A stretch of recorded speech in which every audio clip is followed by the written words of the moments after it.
KALW. I had this vision in the temple earlier, and I wrote up on the wall something that's my truth. I'm just here to keep our spirit going, but acknowledge the loss that I've experienced. I'm gonna cry. For me, the biggest part about Burning Man and the reason I come back is the temple.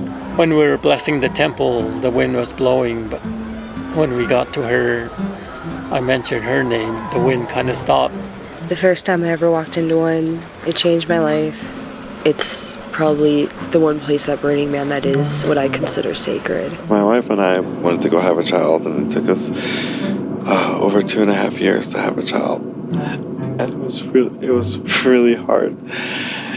And we would come here and make prayers in the temple. Of course, we stand over a funeral plot for our son, and we cry, but we don't always feel him there. It feels empty. But here in this temple, it doesn't feel empty. It feels alive.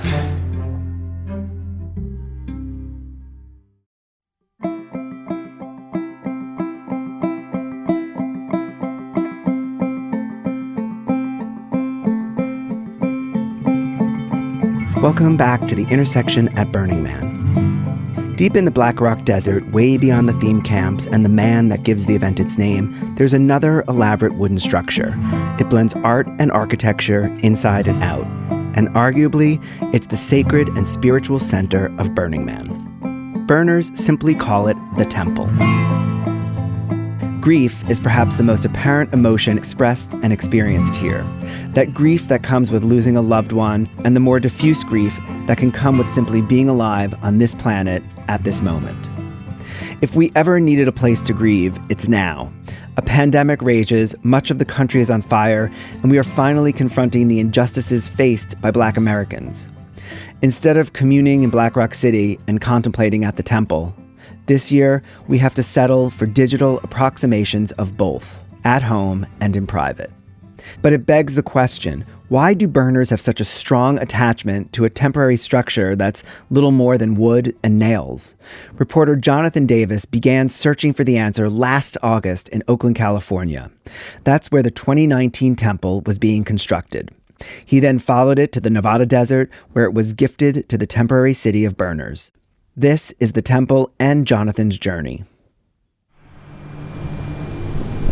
I'm at American Steel.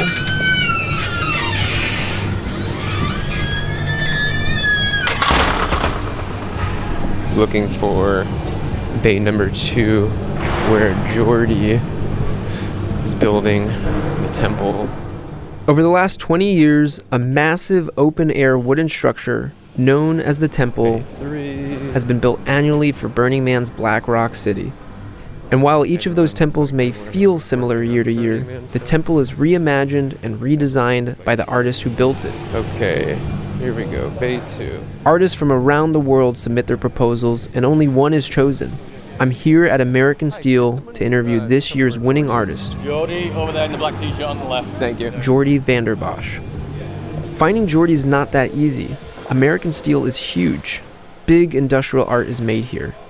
The kind of art you see at Burning Man. And there's people everywhere building different parts of the temple. Now realize, this isn't normal construction work.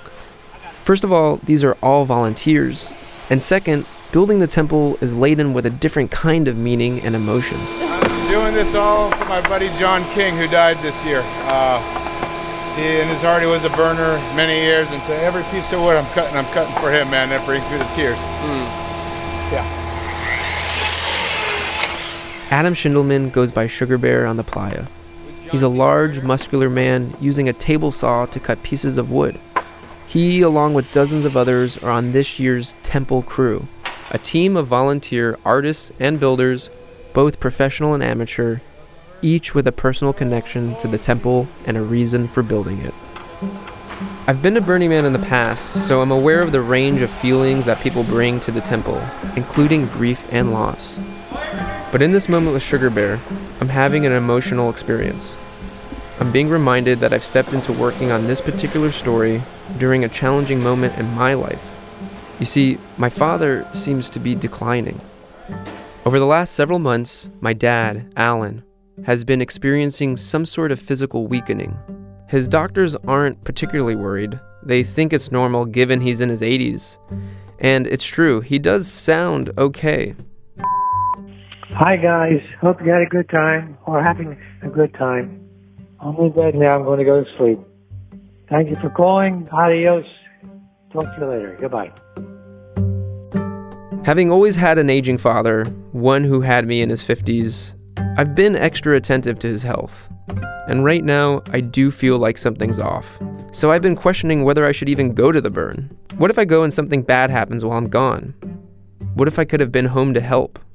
What if I can't get that phone call? I refocus and remember why I'm here. I walk through the long workspace and find the guy I'm looking for. It's Jordy, the designer. He's showing some fellow builders how to bundle cut wood. It's a strap. It binds this stack of loose wood so it doesn't fall all over the road when we transport it. Jordy and I head outside and sit at a picnic table. I ask him what sort of place he considers the temple. I don't want to say sacred per se, but there's usually a different type of activity, a different feeling that happens in the temple. And I mean, if you want to drive your art car with a bunch of naked people, that's totally cool. It's just not done in the temple. The temple is reserved for more personal, maybe more quiet, a different kind of emotional experience. Although Jordy is an architect, that's not a requirement to build a temple. He tells me about his minimalist design as compared to other temples. I wanted the temple to kind of look like it belonged at the playa. It's an old place, and so I looked at older sacred spaces that have endured. This temple is a series of what I call torii gates, because I got inspiration from torii gates in Japan. Two big torii gates are the big gateways you'd see in front of a Japanese Shinto shrine. A large structural horizontal block sits on top of two tall vertical supports, creating a gateway you'd walk under and through. And they symbolically mark the transition from the ordinary to the sacred. Repetition creates power. There's 20 of these torii gates. The ones on the end are the same size, and in the middle they start to grow. The torii is growing, that represents growth. And then you can say as we get older, we kind of diminish. And so the temple then starts to get smaller again, and it ends the same way it begins. And then altogether, they create a temple that's more than 200 feet long and 4.5 stories tall. At the center of those two tallest tories, there's an opening that lets in light. For Jordy, that represents the pivotal sort of moment that can lead to our life-changing course.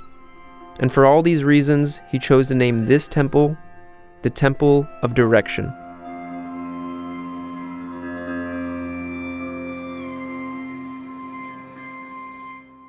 This is, of course, all theoretical. Here at American Steel, the temple is being pre-cut, and it will be shipped to the desert and actually built out there. The very first temple at Burning Man had a very different look and design process. It was built with wooden cutouts left over from a toy factory that made big dinosaur jigsaw puzzles. David Best was the first temple designer back in 2000, and he's built almost half of them since then. He finds design inspiration in both Eastern and Western traditions. We're a Western culture, so we look at magazines and National Geographics and we think of temples as being, Angkor Wat or the cathedral in Notre Dame, the Gothic churches. So it's like using a standard stereotype of a temple. Pointed spire, ornate, various altar spaces. Over the years, there's been other temples done here. The Flaming Lotus Girls did a temple. And they went completely away from my direction of building a temple and made what looked like a rock or a hillside. It created controversy in terms of, well, that's not like a temple. But it opened up the door to other shapes for a temple. These days, the temple costs about $300,000 to build. The Burning Man organization chips in $115K through their Temple Grant program, and it's up to the builder and team to fundraise the rest. In terms of selecting a temple, Burning Man looks for several things: visual impact, lots of entrances and exits, places for visitors to leave their offerings where they won't blow away, something that's non-denominational, something that's not too climbable, and something that's feasible. Once the crew arrives in the desert, the temple has to be built for Black Rock City in about 2 weeks. Things are beginning to wrap up at American Steel, and the crew will soon head out to the desert. I have a couple of weeks to get my own affairs in order before I head to Burning Man Build Week, and the beginning of a very alternate reality.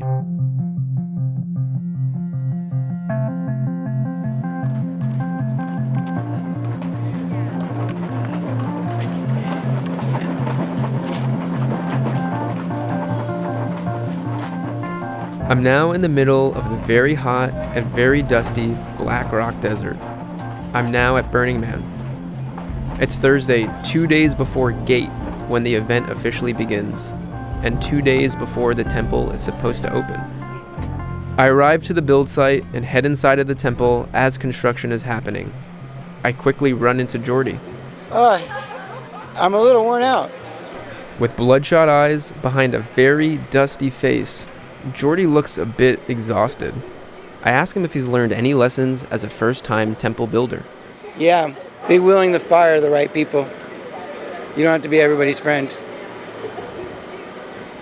Kind of harsh words, but there's just this idea of inclusion, but at a certain point, you just got to realize the inclusion is actually to a detriment of the project.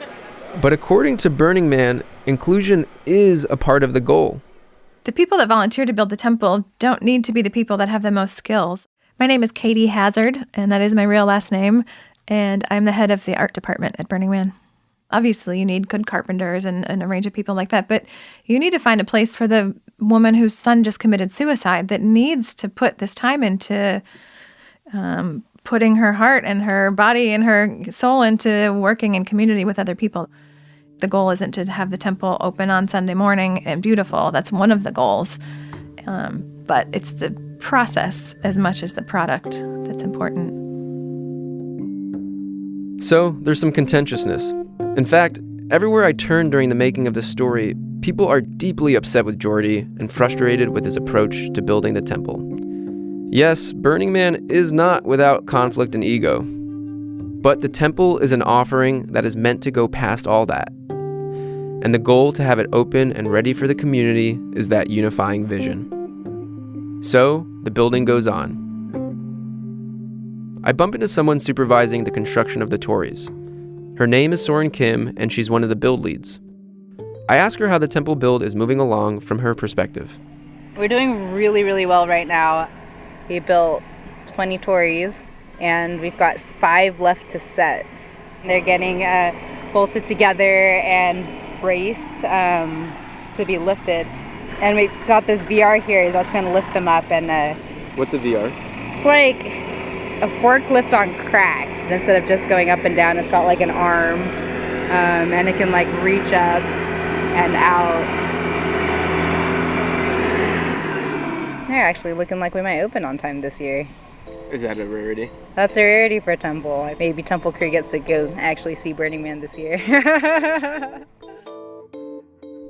There's another group here, one that supports the transition from a build site to an open temple. That group is known as the Temple Guardians. I'm Cherub, and I'm the leader of the Temple Guardians. Steve Cabrera, aka Cherub, is one of 400 volunteers. The temple is the place that the community has chosen to be that sacred place to mourn, to move through, to transition, to transform. And as guardians, our job is to ensure that that space is available. He tells me that before the temple opens, there's an annual and somewhat new tradition where the tribe indigenous to these lands leads a temple blessing ceremony. Having the temple blessed by the Paiutes, the local people, we're visitors to their land, and we have this party. We create this city, and we create this space that we call sacred in an area that is sacred to them. I think until we bring our prayers and they're there, it's just there. It's just object. Dean Barlis is one of the spiritual elders of the Paiute tribe. The blessing at the temple was for the land, just to keep things from causing disruption in the way we believe. Blessing for all the emotion that people bring to the temple. So we have to come and take care of the land, take care of the ancestors that are still here. We're still caretakers, no matter what anybody says, no matter what the laws say, we're still caretakers. That has not been taken away from us by Creator. Often burners bring the ashes of loved ones to be left in the temple, but Dean and the Paiutes have requested those remains not be left behind on the land. We ask that remains not be brought. They can bring it to the temple and do a memorial, but they need to take it home and take care of it instead of way out here. We believe that because they're non-native, it makes it more difficult for us to keep it in harmony, keep balanced. I asked Dean if he left anything in the temple this year. One of my sisters passed away, and she loved coming out here, so I put her name there. I used our red paint, sacred paint, and made a 4-direction symbol there, her name. And, when we were blessing the temple, the wind was blowing, but when we got to her, I mentioned her name. The wind kind of stopped, slowed down. Then I knew she was going to be here until Burning Man's over, and then she'll go continue her journey.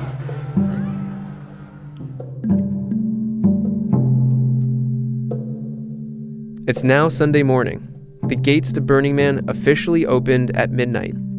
Burners have been building for weeks and preparing for months, all for this one temporary week ahead of us. I head out on my beach cruiser and bike into the open desert, headed for the temple, uncertain if it's actually open yet.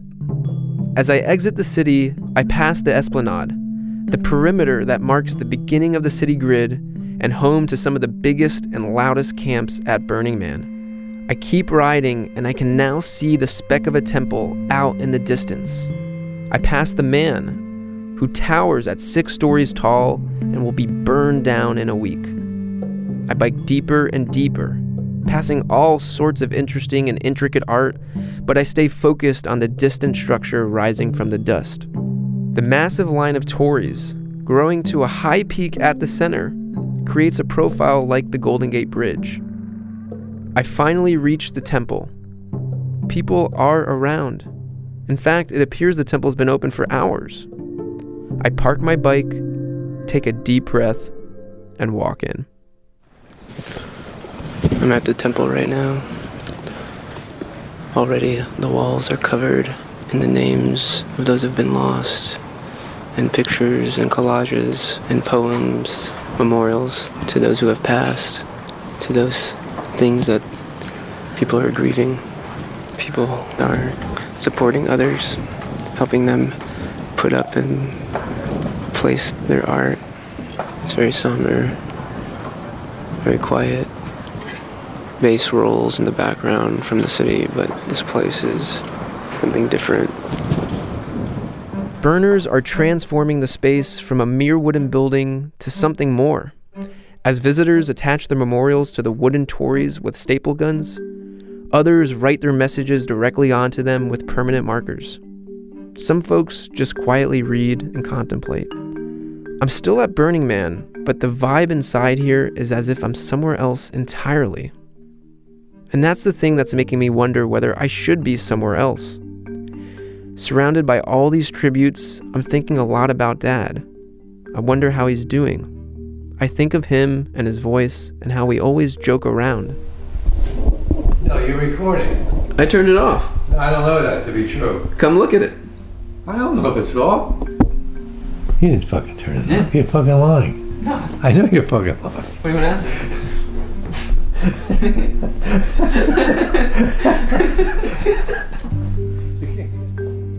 I'm sad to feel like I might be losing him. I know I should spend some time in the temple acknowledging the loss I've been feeling. But I have some major trepidation just being in the temple. though I suppose I look like a burner wearing a denim vest and a tie-dye sarong. I'm also walking around with a big furry microphone and headphones in my ears. The sanctity of the temple is palpable, and the temple guardians keep their eyes on me, especially as they see me approach someone. She's a young woman with blonde hair, sitting in between two Tories, writing on a piece of paper. She notices me and I introduce myself. Her name is Jamie Davies, and she's from Australia. I ask her why she came to the temple. So, I'm here for mainly my grandma. She's like really sick at home at the moment. She's got a brain tumor, and I haven't lost her, which I'm really happy about, but I have lost a part of her. Jamie's writing her a letter to leave in the temple. I ask if she feels open to sharing it with me. She does. There were so many things I wanted to say to you before I left, but I couldn't bring myself to say them. I wanted to tell you how much I'm going to miss you when you leave, and how there will always be an empty spot in my heart that nobody can ever replace. I wanted to tell you not to leave us, but I don't want you to be suffering. So if you decide to go, I wish you happiness and bliss and serenity wherever you go from here.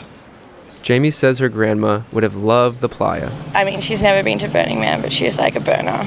And she taught me everything that I believe in, which is what got me here. Everything from just having an open mind to being generous to loving everyone else. So I'm just here to keep her spirit going, but acknowledge the loss that I've experienced. Jamie's story feels very resonant for me. As I walk around the temple, I find that many are here to recognize all sorts of personal losses, transitions, triumphs, and often they want to have their stories heard. There wasn't always a temple at Burning Man.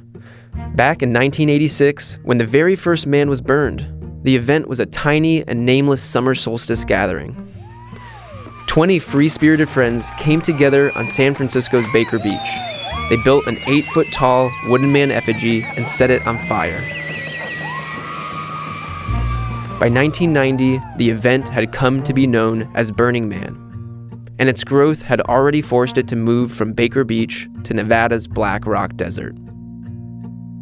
By 2000, the man stands 4 stories tall, and 25,000 people have come to watch it burn. This little underground event of art and anarchy has turned into a full-on temporary autonomous city. And as the city's hierarchy of needs evolves, so does its infrastructure. In our community, we had porta potties, and we had kitchens, and we had center camp, and we had a man, and we had the police and fire and safety. We didn't have a temple. And a temple serves a different purpose than a man. David Best remembers needing a space for reflection. And out of that need, the temple emerged. How the temple started is maybe 20 years ago. I can't remember the years or dates. I was working, getting ready to go to Burning Man. We were going to unceremoniously build something just out of scrap wood that I'd found at a toy factory. A kid I was working with named Michael Heflin was working with me one night. We were getting ready to go to the desert. He went out that night on his motorcycle and was killed going 140 miles an hour.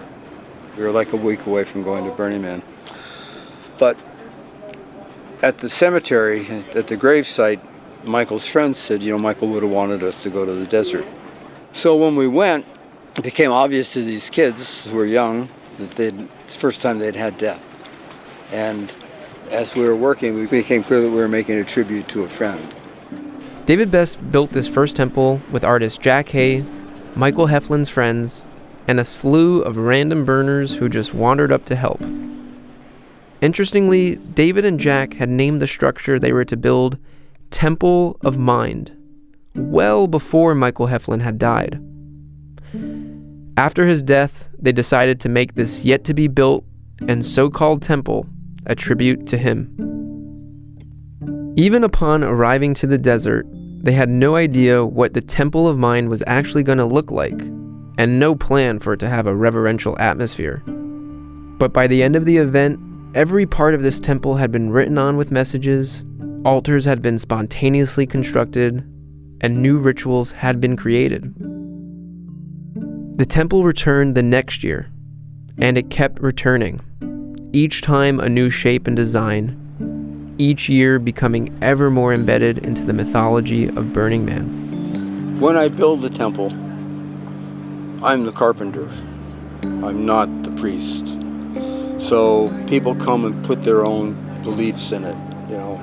People that hate God come in and use it. People that love God come in and use it. People that mothers slit their wrists. People that lost their dog, you know. My place is not to judge what people bring or what they're looking for in a temple. Like all the world's temples, the Burning Man temple contains a multitude of experiences. But unlike traditional temples, this temple has the capacity to hold all sorts of belief systems and all sorts of activities all of the time. Weddings and breakup ceremonies, celebrations and grief rituals, sunrise meditations and sunset processions. The many expressions of reverence and ritual are here. Sometimes that expression is a sound bath meditation in the center of the temple. Sometimes that expression is one of love and justice. I had this vision in the temple earlier, and I wrote up on the wall something that's my truth, where I said, I love black people. Marlon Williams is a racial justice activist. I love us for being strong, even though we shouldn't always have to be. I love us for being beautiful, even when the world tells us that we're not. I love us for being, for remaining. And then I said, thank you, ancestors. Sometimes a space that's spiritual but not religious can be radically challenged by something like a Christian Eucharist. This is the body of Christ broken for you. My hope is that with whatever you have brought to the playa, whatever you've brought to this temple space today, that you would be met and encountered by a life-giving presence of love. However you name God or your higher power or know God at all, pray that you are met with a great mystery that touches you exactly where you need to be touched. And sometimes you're having your experience backdropped by a full-on orchestral performance by the Playa Pop Symphony in the middle of a dust storm.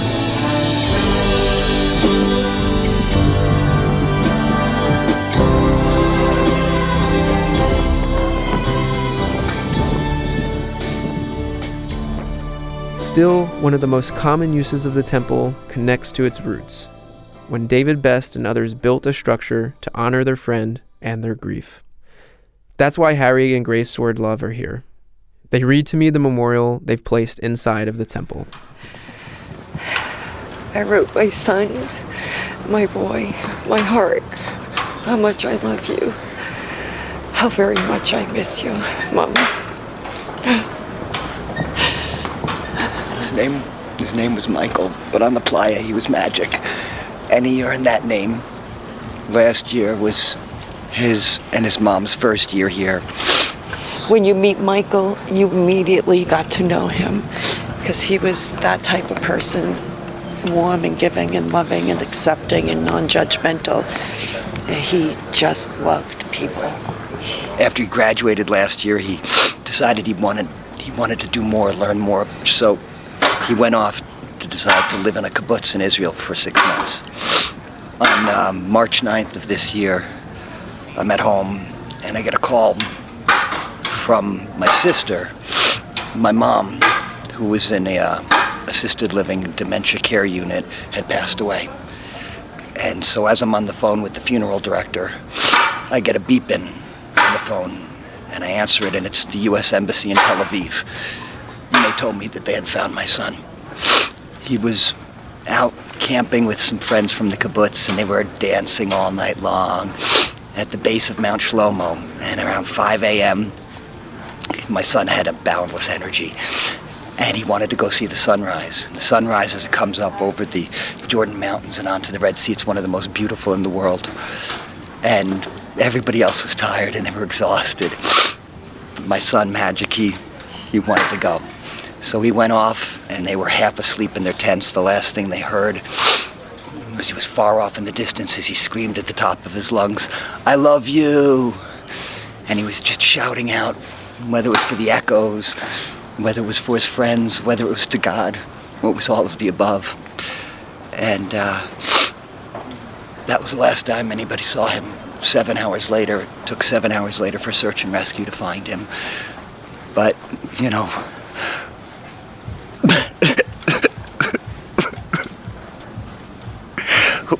we like to believe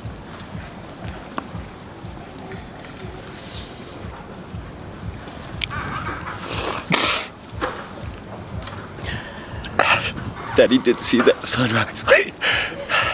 We came in, we weren't sure if we could make it to the burn this year, but we knew we had to. And we came in, it was Wednesday, and we were delayed and complications. So by the time we got in, it was 5 a.m. And as we drove into the city, the sun was rising. It was a beautiful sunrise. We like to believe that it was their son welcoming us home. It's been very difficult, but this was his favorite place in the world. His favorite place in the world. He would have been coming home now. After the 6 months would have been over a couple weeks ago, and he would have been coming home to come to the burn with us. Was it important to you to Bring him here? Bring him here to the temple? You have no idea. No idea. Very, very much so. For him, as well as for us. And it's part of our closure. It's part of our saying goodbye to our son. It's part of us showing him how much we love him. Of course, we stand over a funeral plot for our son, and we cry, but we don't always feel him there. It feels empty, like we're standing over a place we shouldn't be. But here in this temple, it doesn't feel empty. It feels alive. And our hope is that as we come here throughout the week, we'll feel him here. And this is a place where we can connect to him more so than some plot of ground and a tombstone that should have never been in the first place. I've been going to Burning Man for 5 years. I've never stayed for the temple burn. And everybody says, you can never stay for the temple burn. I used to say, I'll stay for the temple burn when I have a reason to stay for the temple burn. And now I have a reason to stay for the temple burn.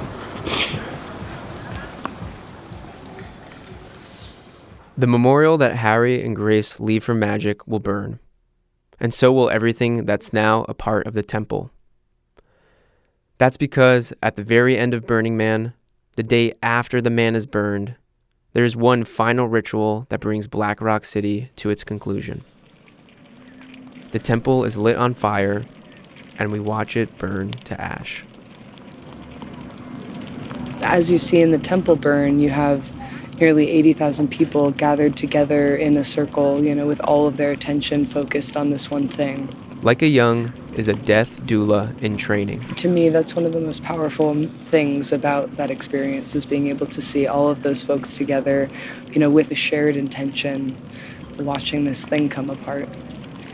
Yeah, it's an amazing space to sit there and just watch that temple begin to burn, and every single person kind of holds with bated breath. That's like his campmate, Dee Morley. Dee is here at Burning Man to memorialize his very close friend Tim, who died 2 weeks before Burning Man. Me, after Tim's death, my job was to appropriately memorialize him. One was to do that here in our art community with his family. And then part of the promise I made there was to take their hopes and messages and dreams to the temple. If the man, the wooden effigy of Burning Man, is its cosmic center, the temple is its heart and soul. The burning of the two structures highlights that stark difference. The burning of the man is fueled by cheer, joy, and wild celebration. The temple by closure and quiet renewal. We watched it burn. It was beautiful to watch. I definitely watched the spot where we put Tim up and watched it go up into the sky. I think as it began to burn, I certainly felt a feeling of completeness with what my tasks were at the time. One of my favorite quotes is, "We shape our buildings, thereafter our buildings shape us." And I think that the physical space of the temple every year creates a different environment for people to grieve in and a different kind of experience. The temple this year was kind of like a long hallway, but at night when it was lit up, it looked like two staircases that were moving towards the sky with this kind of open space in between them at the top, leading into the heavens.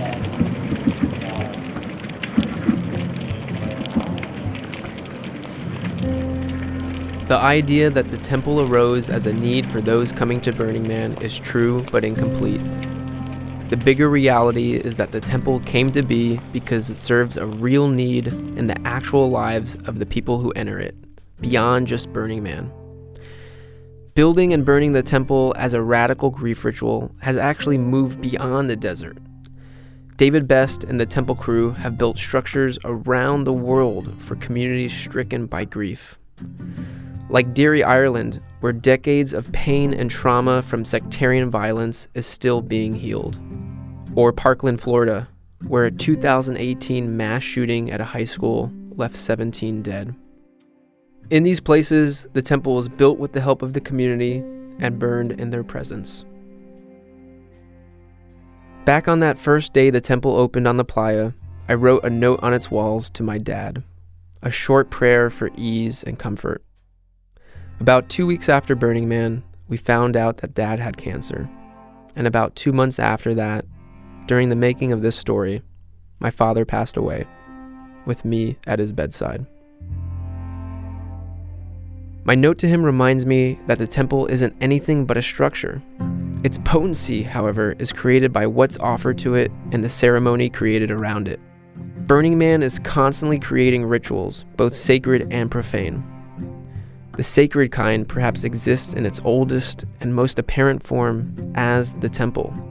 While at times the temple at Burning Man is one of the most solemn places I've ever known, it isn't a sad place. Rather, it's a place quietly rooted in a deep praise and gratitude for life. And its power is that of release, a release that allows that expression of praise and gratitude to continue moving. A release that is realized through our collective role in the temple's birth, its life, and its burn.